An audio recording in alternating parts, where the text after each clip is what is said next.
quick note before the video begins. This video is a breakdown of my breakdown personally. I felt the Holy Spirit tell me not to wear any makeup, put your hair back in a straight ponytail, because I need you all to see me as I discuss with you all how it went down. I urge you, please, if you're going to watch this video, watch the whole video. You all have a great day, and I hope you can enjoy.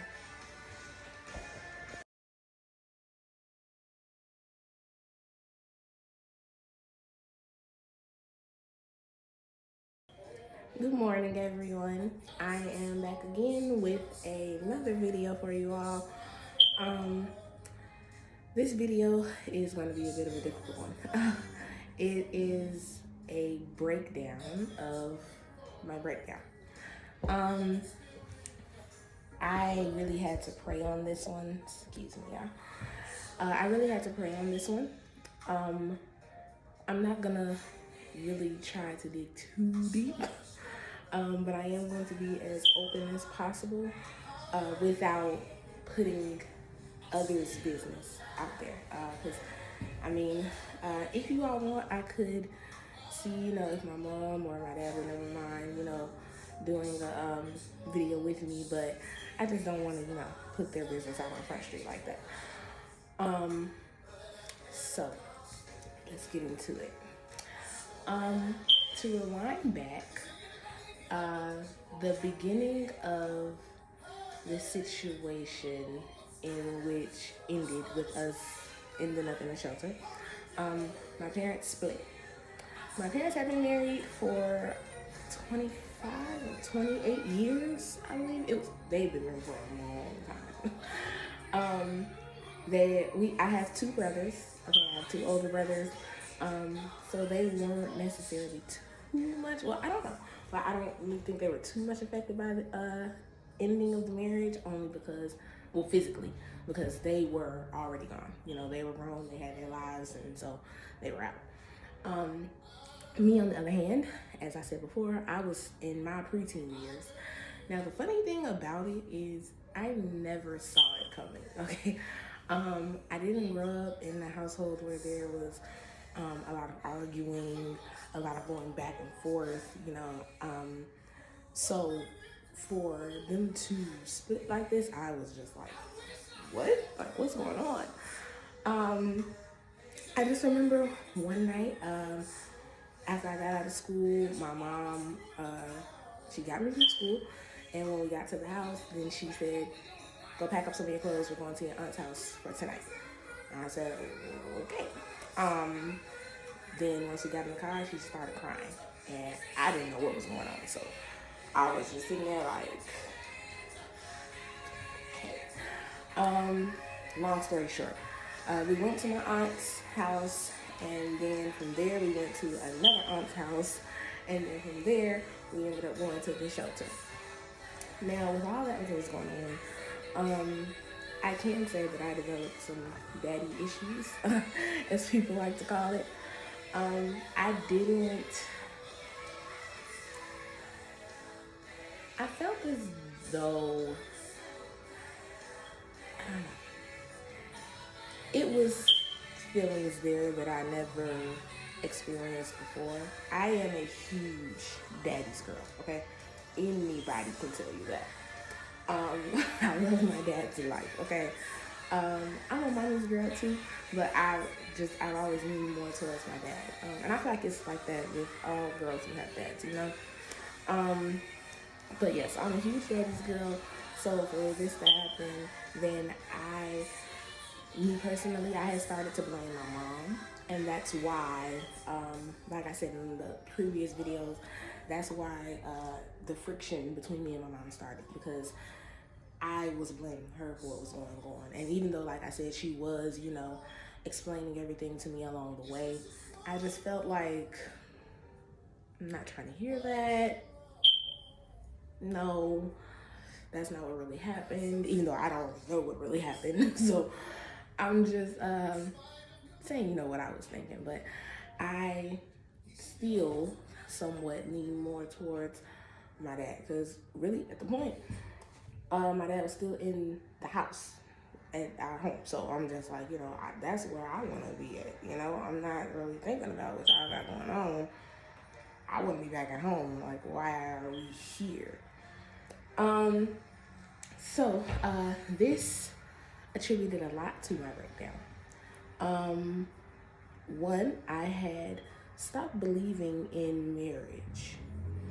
To be in a household like that where everything seems fine and all of a sudden it's just over with in the blink of an eye was crazy to me. And I was like, nope, I'm not doing it. Got me messed up. I don't think so.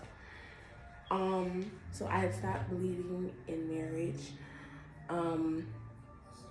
Like I said, me dealing already with my own issues when it comes to self-love and my appearance and my confidence. I was already struggling with that.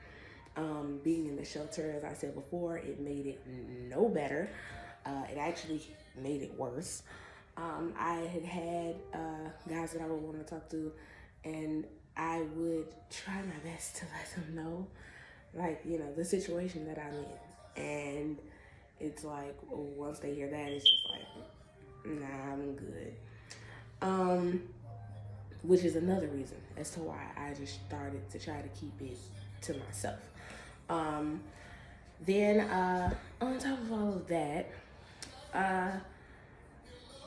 the separation between my parents was difficult in itself. It had got to a point where I felt like they weren't even speaking to each other.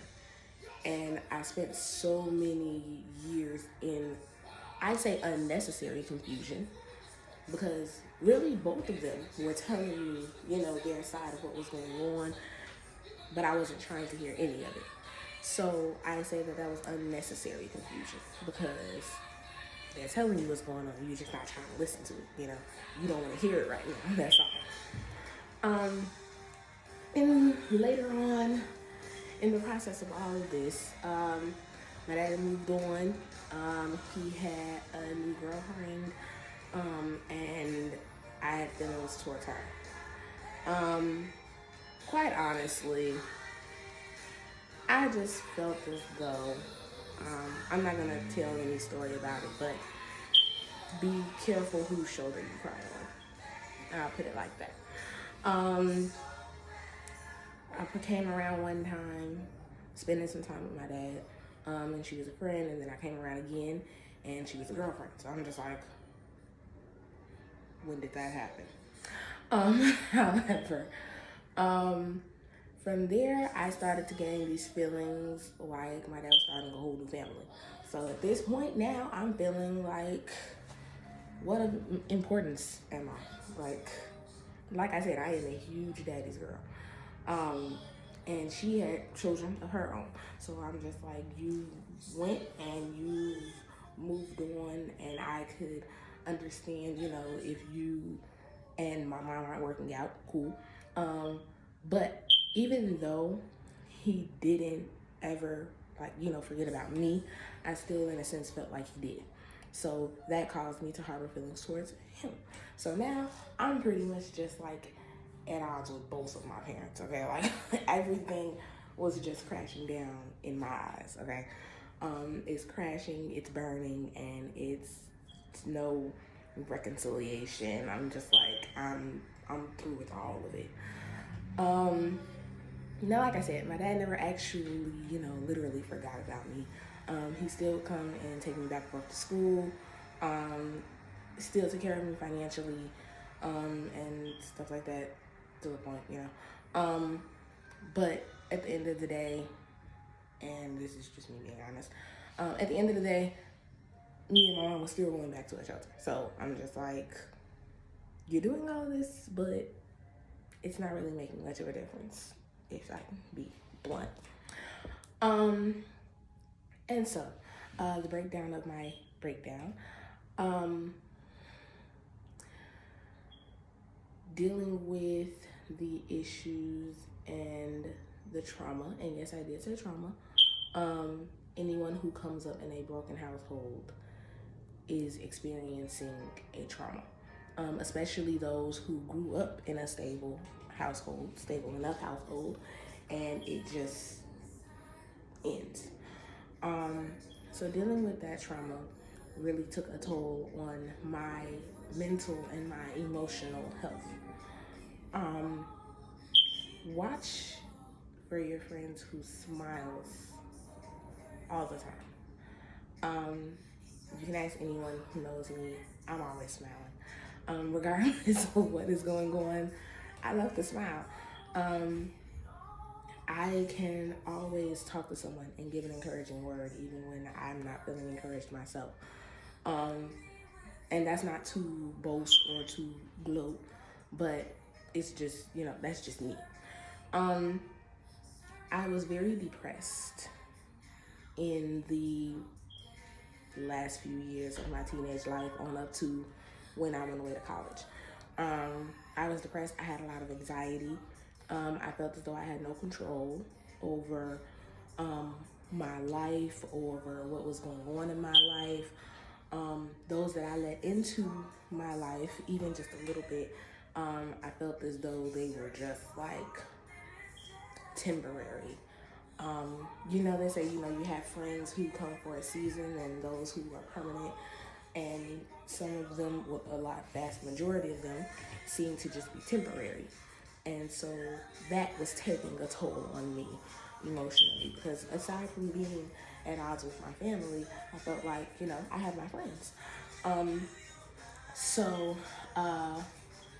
dealing with the issues from those two alone was a heavy load to carry. I was very much so depressed. I would seemingly be okay through school, but when I would go home, I call it the shelter home, of course, but when I would get home to the shelter, then it was a whole different side of me. I didn't really want to talk. I wasn't really too much eating like that. Most of the nights that I had in there ended in tears for years. And I'm not talking, just that one little cute little tear that falls. I'm talking like full bawling down, okay? When I met my husband, I was depressed then. I don't even know if he knows. I didn't really want to talk to him too much about it. We've had the conversation, of course, by now. But when I met him and I began talking to him, then I really started to like him. And I was just like, well, no, because once you tell him your situation, he's just going to run. So don't tell him. But then he inquired, like, why is it, you always have to leave so early? Because like I said, my curfew was 5 o'clock. So if I'm chilling with him, once it hits 4, I'm like, yeah, I got to go. And so with tears in my eyes, I went ahead and let him know, like, I am staying at a shelter with my mom right now. And it's been that way for a while. And that's why I'm always having to leave. That's why when I come, I'm stocking up on snacks, because I was just eating candy. I was pretty much living off of candy and chips. When I told him, then his whole facial expression changed. And I was just like, in my mind, yep, this is the end of this, because he's gone. That's it. And instead, he just looked at me. He was like, that's it. And I was like, what? So though he was a good thing that happened in my life, everything else that was going on, like, was still crowding around it, okay? So when I got to school, when I got to college, and I had my breakdown, everything began to hit all at once. This video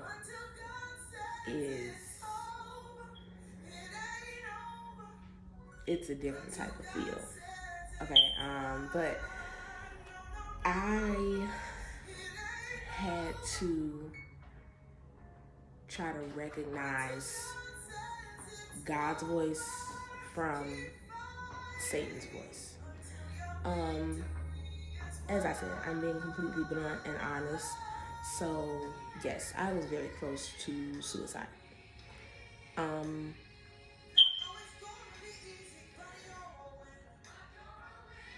Those thoughts, they come so quietly. They are silent until you let them fester, and then they just grow louder and louder and louder.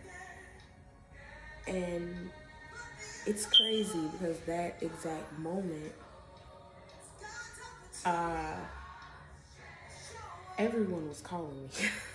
My mother had called, I didn't answer her. My dad called, I didn't answer him. My boyfriend called, I didn't answer him. My brother ended up calling me. He never called, so I'm just like, okay. But none of them knew what was really going on with me on the inside, but I knew. And like I said, those thoughts, I let them fester for too long. So they just got louder and louder and louder until I got to the point where I was just like, what's the point?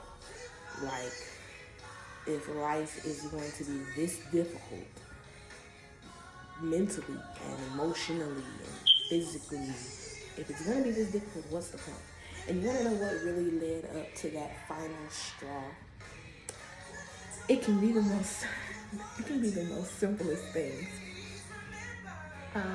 A few friends that I made, some of them actually came from high school with me. But they said they were going to go work out. And like I said, I had issues with my physical appearance and my size, my weight. So I said, you know what, I'm going to go with you. And that night, they said, we're going to do a run. We're going to jog across the whole campus. So I said, okay, that's fine. And we started running. Well, they started running. I ran for literally, don't do yourself like that, Maya. I ran for literally 30 seconds. And I remember because I saw this one lady, is a student in a car, and she was driving past, and she saw me slowing down, and she was like, keep going, girl, come on, you got it, keep going. And I just stopped, and I was like, this is ridiculous. Like, I was tired, I was sweating already, and I was just like, I can't do this. And from there, I said, I can't do any of this. So I stopped running, and I just walked back to my dorm room. I hit the lights off, I closed the door, I locked it. I grabbed my phone and I threw it, and I sat on the bed and I just cried, and I did the ugly cry. Like, I let it go. I let loose.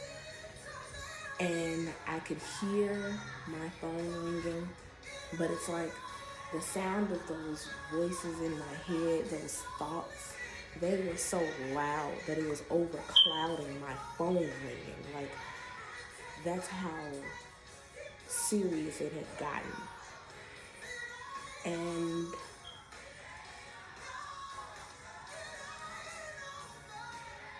I couldn't breathe.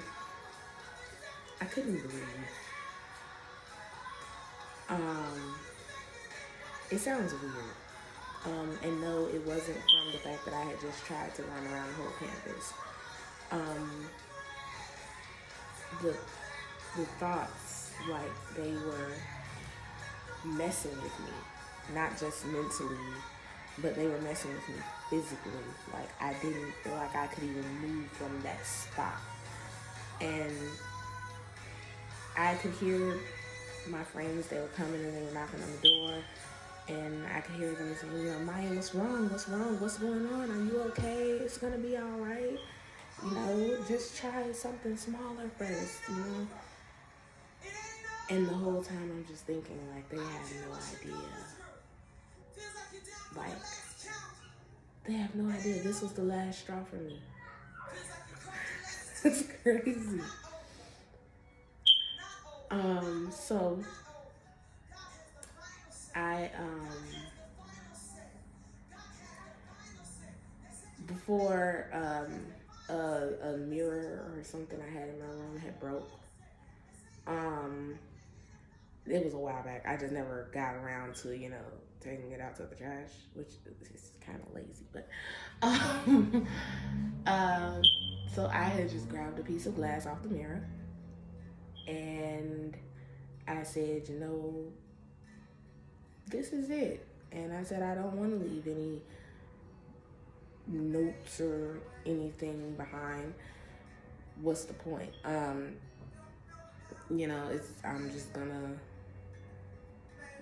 I'm gonna fade away, and that way, no one has to worry about me. Okay, I'm good. Um, at that point, I felt like wherever I go, I'm good. Okay. Um, so, with that, um, that's when, like I said in the other video, I tried to talk. Because as loud as those thoughts were, and as much as Satan tried to put in my mind that this is what I wanted to do, and I'm sitting here with the glass in my hand, and I'm like, all I have to do is just make that move, I couldn't do it. And I began to try to talk, and even though I couldn't really breathe over everything that was hitting, I could finally get out those words, God, I need you.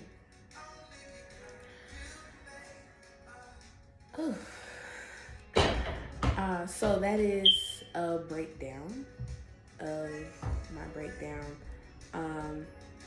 Excuse the loud hitting in my background. My nephew's playing basketball. Yeah.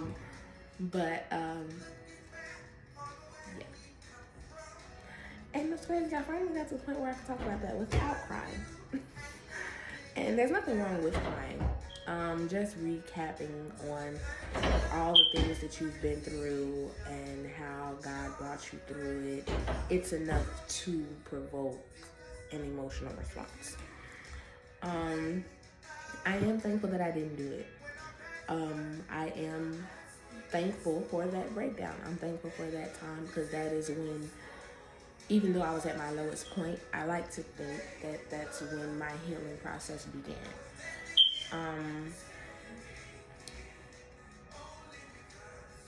So yeah,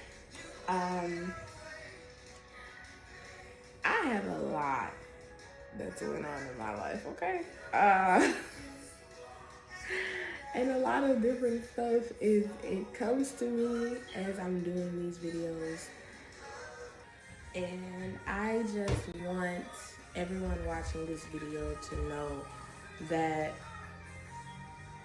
if you are going through any situation like this, depression, anxiety, maybe even thoughts of suicide, I just want to urge you to go to the Lord in prayer. Talk to Him about it.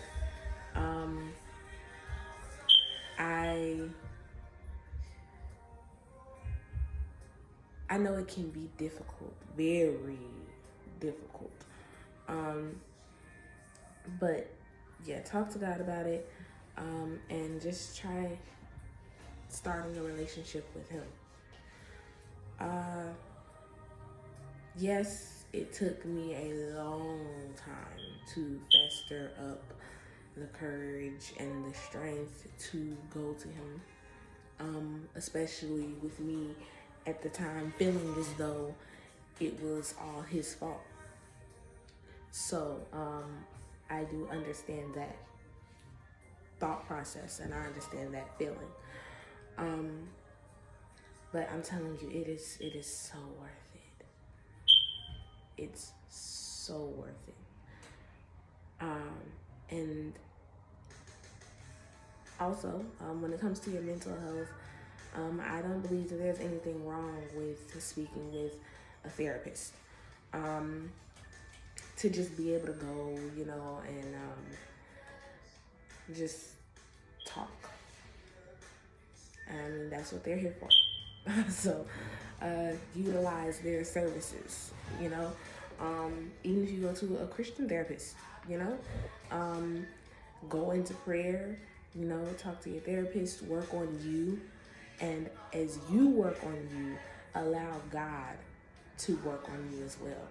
Allow him to do that heavy lifting. And so,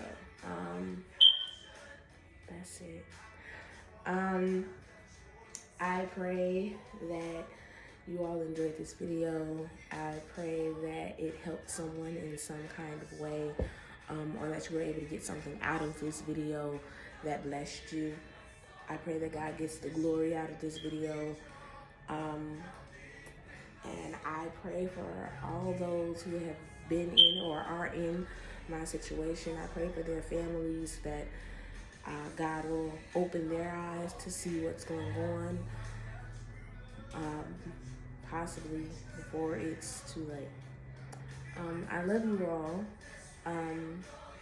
I pray that you did watch this video to the end, just so that you can know that there is light at the end of the tunnel. And I love you all. You have a great day, and you stay blessed. Bye.